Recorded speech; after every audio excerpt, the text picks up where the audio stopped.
আজকে দেখিয়ে দিয়েছেন যে ঢাকার জোর কতটুকু। দুইজন ছাত্র প্রতিনিধি রয়েছেন, তাদের পদত্যাগ না হওয়া পর্যন্ত এই আন্দোলন শেষ হবে না, এই ঘোষণা আমি দিয়েছিলাম। সরকারকে আগামী 24 ঘন্টা থেকে 48 ঘন্টা পর্যবেক্ষণ করা হবে তারা কি করে, এবং আমার পক্ষ থেকে নগরবাসীর কাছে আমি করজোড়ে ক্ষমা চেয়ে নিচ্ছি।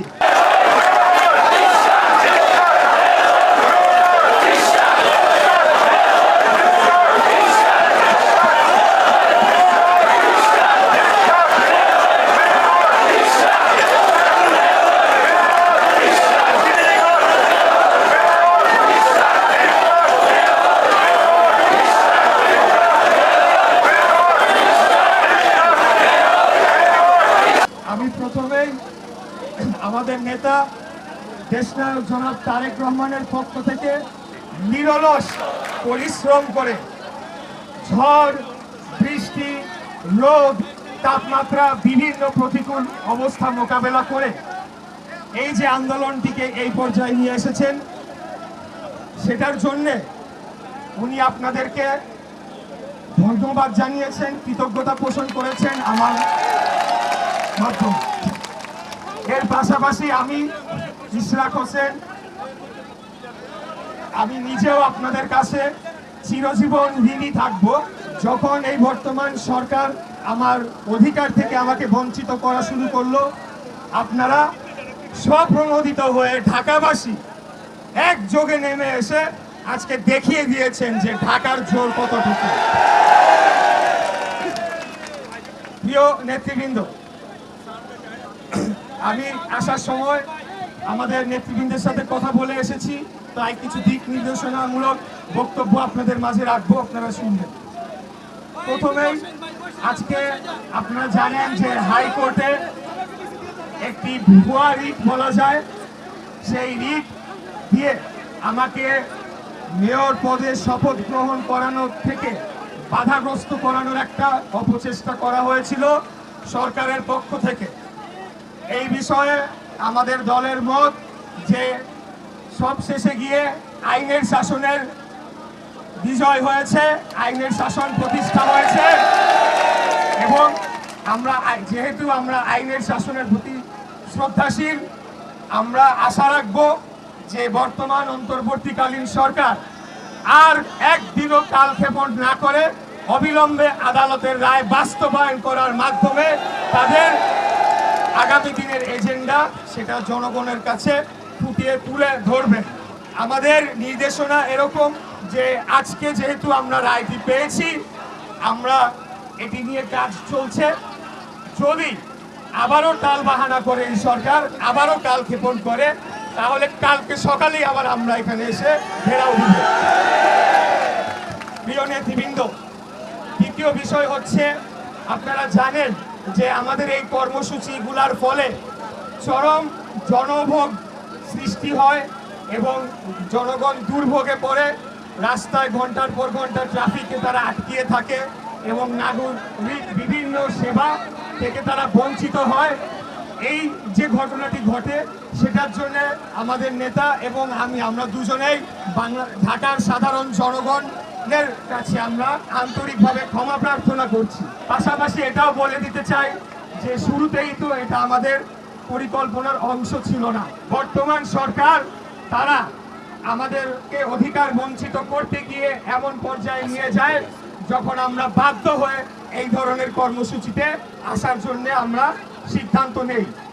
এখন গতকাল আমি একটা কথা বলেছিলাম, যেটি হচ্ছে যে বর্তমান সরকারের ভেতরে যে দুইজন ছাত্র প্রতিনিধি রয়েছেন, যারা একটি নতুন রাজনৈতিক দলের সরাসরি সমর্থক এবং সংগঠক হিসেবেই কাজ করছেন, তাদের পদত্যাগ না হওয়া পর্যন্ত এই আন্দোলন শেষ হবে না, এই ঘোষণা আমি দিয়েছিলাম। আমি আমার সেই ঘোষণাকে পুনর্ব্যক্ত করতে চাই, তাদের পদত্যাগ না হওয়া পর্যন্ত এই আন্দোলন চলমান থাকবে। তবে আজকে হাইকোর্টের, যেহেতু বাংলাদেশ জাতীয়তাবাদী দল বিএনপি একটি গণতান্ত্রিক, নিয়মতান্ত্রিক এবং আইনের শাসনে বিশ্বাসী রাজনৈতিক দল, আজকের হাইকোর্টের আদেশনার পর আমাদের দল সিদ্ধান্ত নিয়েছে যে আপাতত আমরা স্থগিত রাখবো এবং সরকারকে আগামী 24 ঘন্টা থেকে 48 ঘন্টা পর্যবেক্ষণ করা হবে তারা কি করে, এবং তার পরিপ্রেক্ষিতে তাদের যে কর্মকাণ্ড সেটার উপর ভিত্তি করে পরবর্তী কার্যক্রম নির্দেশনা আসবে এবং নেওয়া হবে। এখন এখানে একটা জিনিস স্পষ্ট বলতে চাই যে রায়ের বিষয়, শপথের বিষয় আলাদা অংশ, আর এটা হয়ে যাওয়া মানে প্রথম যে দাবিটি করেছিলাম যে ছাত্র প্রতিনিধি সহ অন্যান্য প্রতিনিধিদের পদত্যাগ করতে হবে, সেটা কিন্তু পরিবর্তন হবে না। সেই দাবির জায়গায় থাকবে। হয়তোবা সরকারের সাথে আমাদের উচ্চ পর্যায় থেকে আলাপ আলোচনা করে এটিকে সমাধান করার চেষ্টা করবে। যদি না হয় তখন সেই অনুযায়ী ব্যবস্থা নেওয়া হবে আন্দোলন সংগ্রামে। প্রিয় ভাইরা, আজকে আমাদের যতটুকুই অর্জন হয়েছে, আমাদের যুদ্ধ কিন্তু শেষ হয়ে যায় না।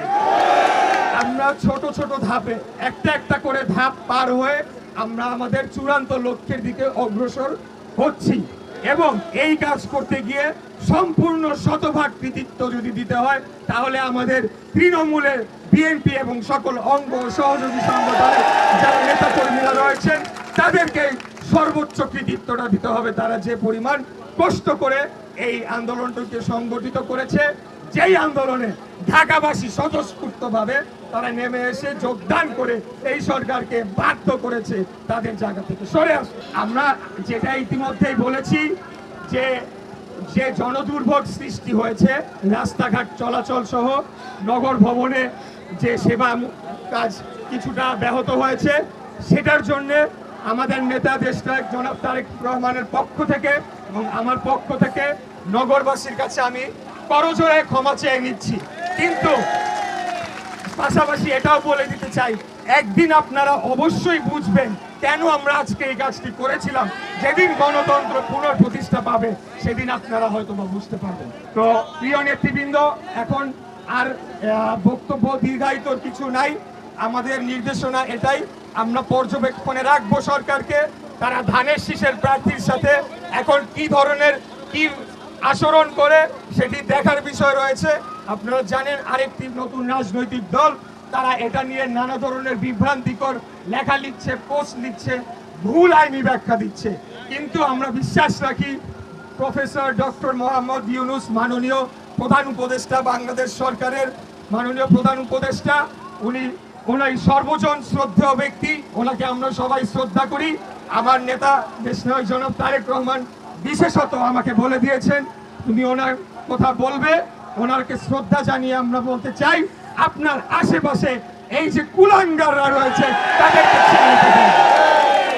এবং তাদেরকে আপনি অপসারণ করে একটি পূর্ণাঙ্গভাবে একটা নিরপেক্ষ অন্তর্বর্তীকালীন সরকার গঠন করেন, যার অধীনে নির্বাচন হবে, এবং অনতি বিলম্বে একটা নির্বাচনের তারিখ ঘোষণা জনগণ, বাংলাদেশের জনগণ দেখতে চায়, শুনতে চায়, এটা আমি মনে করি।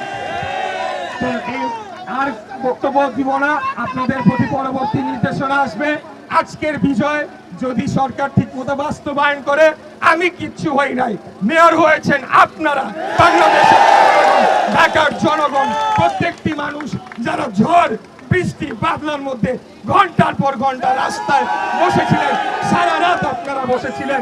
আপনাদের এই যে পরিশ্রমী নেতারা দুই পাশে আমার রয়েছে, কার নাম রেখে কার নাম বলবো, সবার নামই বলতে হয়, তাই কারোর নামই বললাম না। আপনাদের বিষয় এটা, অতএব আপনারা এটাকে সেভাবে দেখবেন এবং নিশ্চিত করবেন আপনাদের আমাদের অধিকারের সাথে যাতে আর কোনোদিন কোনো ধরনের জবরদস্তি করা না হয়। এই বলে আমার বক্তব্য শেষ করছি। খোদা হাফেজ। বাংলাদেশ জিন্দাবাদ, বাংলাদেশ জাতীয়তাবাদী দল জিন্দাবাদ, শহীদ রাষ্ট্রপতি জিয়া রহমান, দেশনেত্রী বেগম খালেদা জিয়া জিন্দাবাদ।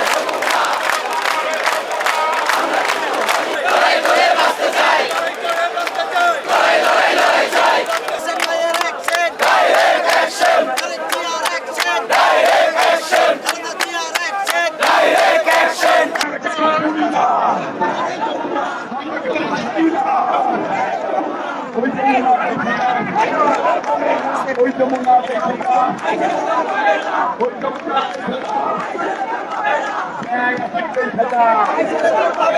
ঠান্ডা মাহবুবকে ঠান্ডা মাহবুবকে ঠান্ডা ওই যমুনা এই যমুনা ভূমিকম্প হবে না স্লোগানে যমুনার নির্বাচন খুলে পড়বে না এই যমুনার দিকে হাত তুলে ওই যমুনা ওই যমুনা দেখে যা এই যমুনা দেখে যা